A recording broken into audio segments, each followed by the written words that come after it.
चलिए एक सफर पर चलते हैं 4,500 साल पीछे, एक ऐसी दुनिया में जहां आज जैसी टेक्नोलॉजी नहीं थी, लेकिन इंसानी इरादों की कोई सीमा नहीं थी।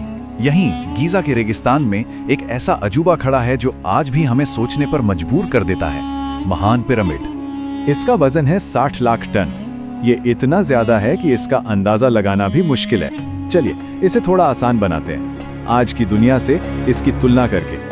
आज दुनिया की सबसे ऊंची बिल्डिंग है बुर्ज खलीफा। इसका वजन है करीब 5 लाख टन। काफी है ना? लेकिन महान पिरामिड जो 4,500 साल पहले बना था, उससे 12 गुना ज्यादा भारी है। आखिर ये हुआ कैसे? तो यही है सबसे बड़ा सवाल। सोचिए, ना कोई पहिया, ना क्रेन, ना ही आज जैसी कोई मशीन, फिर भी 147 मीटर ऊंचा एक ऐसा ढांचा जो हजारों सालों से खड़ा है। चलिए पता लगाते हैं इस राज के पीछे की कहानी। पिरामिड कैसे बने, इस पर आने से पहले एक और जरूरी सवाल है, वो ये कि ये बने ही क्यों थे। और इसका जवाब हमें मिलता है प्राचीन मिस्र के लोगों की जिंदगी जीने के तरीके और उनकी गहरी सोच में। देखिए, प्राचीन मिस्र के लोगों के लिए मौत जिंदगी का अंत नहीं थी, बल्कि ये तो एक नए सफर की बस शुरुआत थी। उनकी मान्यता थी कि मरने के बाद आत्मा का हिसाब किताब होता है देवताओं के सामने, और अगर वो लायक निकली तो उसे एक ऐसी दुनिया में जगह मिलती थी जहां वो हमेशा जिंदा रहती। और इसी हमेशा की जिंदगी की तैयारी के लिए जब राजा यानी फेरो मरते थे तो उनके साथ सब कुछ दफनाया जाता था, मतलब खाना, खजाना, गहने, फर्नीचर, कपड़े, यहाँ तक कि उनके शरीर को भी मम्मी बनाकर एक खास ताबूत में रखा जाता था। ये सारा सामान उनके अगले जीवन के लिए था। तो आज ज्यादातर इतिहासकार तो यही मानते हैं कि महान पिरामिड असल में फेरो खुफू का मकबरा था, सीधी सी बात। लेकिन जब भी कोई बड़ा रहस्य होता है ना, तो अलग अलग कहानियां भी सामने आती हैं, खासकर जब सारे सबूत मौजूद ना हो। जैसे एक थ्योरी ये भी आई 1998 में अमेरिकी राजनेता बेन कार्सन की तरफ से कि पिरामिड तो शायद अनाज रखने के गोदाम थे। अब ये एक थ्योरी है, लेकिन इसके पीछे कोई ठोस ऐतिहासिक या पुरातात्विक सबूत नहीं मिलता है। अच्छा, तो ये तो समझ आ गया कि ये फेरो के लिए बने थे, पर असली सवाल तो ये है कि इन्हें बनाया किसने? कौन थे वो लोग?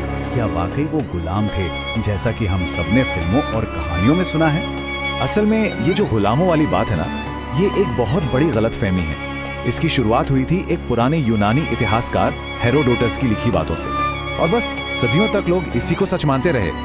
लेकिन आज हमारे पास जो पुरातात्विक सबूत हैं, वो एक बिल्कुल ही अलग कहानी सुनाते हैं, और यकीन मानिए ये कहानी कहीं ज्यादा दिलचस्प है। सबूत बताते हैं कि पिरामिड बनाने वाले गुलाम नहीं, बल्कि बहुत ही हुनरमंद कारीगर थे जिनकी समाज में इज्जत थी। वो पास के शहरों में अपने परिवार के साथ रहते थे।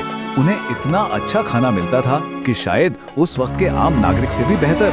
असल में ये एक पूरे देश का प्रोजेक्ट था जो फेरो के प्रति वफादारी और अपनी धार्मिक आस्था के लिए किया गया था। चलिए अब आते हैं सबसे बड़े सवाल पर, कैसे आखिर इन हुनरमंद लोगों ने बिना किसी मॉडर्न मशीन के इतना बड़ा काम कर कैसे दिया? इसका तरीका बड़ा ही लाजवाब था। सबसे पहले पत्थर काटना, इसके लिए तांबे के औजारों का इस्तेमाल होता था।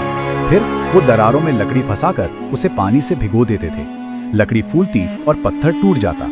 इसके बाद इन भारी भरकम पत्थरों को नाव पर लादकर नील नदी से लाया जाता। जमीन पर इन्हें बड़ी बड़ी स्लेज पर खींचा जाता, और सबसे कमाल की बात, स्लेज के ठीक आगे रेत पर पानी डाला जाता था, जिससे घर्षण यानी फ्रिक्शन कम हो जाए। कितना सरल पर कितना असरदार तरीका। ठीक है, पत्थर साइड तक तो आ गए, लेकिन अब अगला चैलेंज, इन टन वजनी पत्थरों को सैकड़ों फीट ऊपर कैसे ले जाया गया?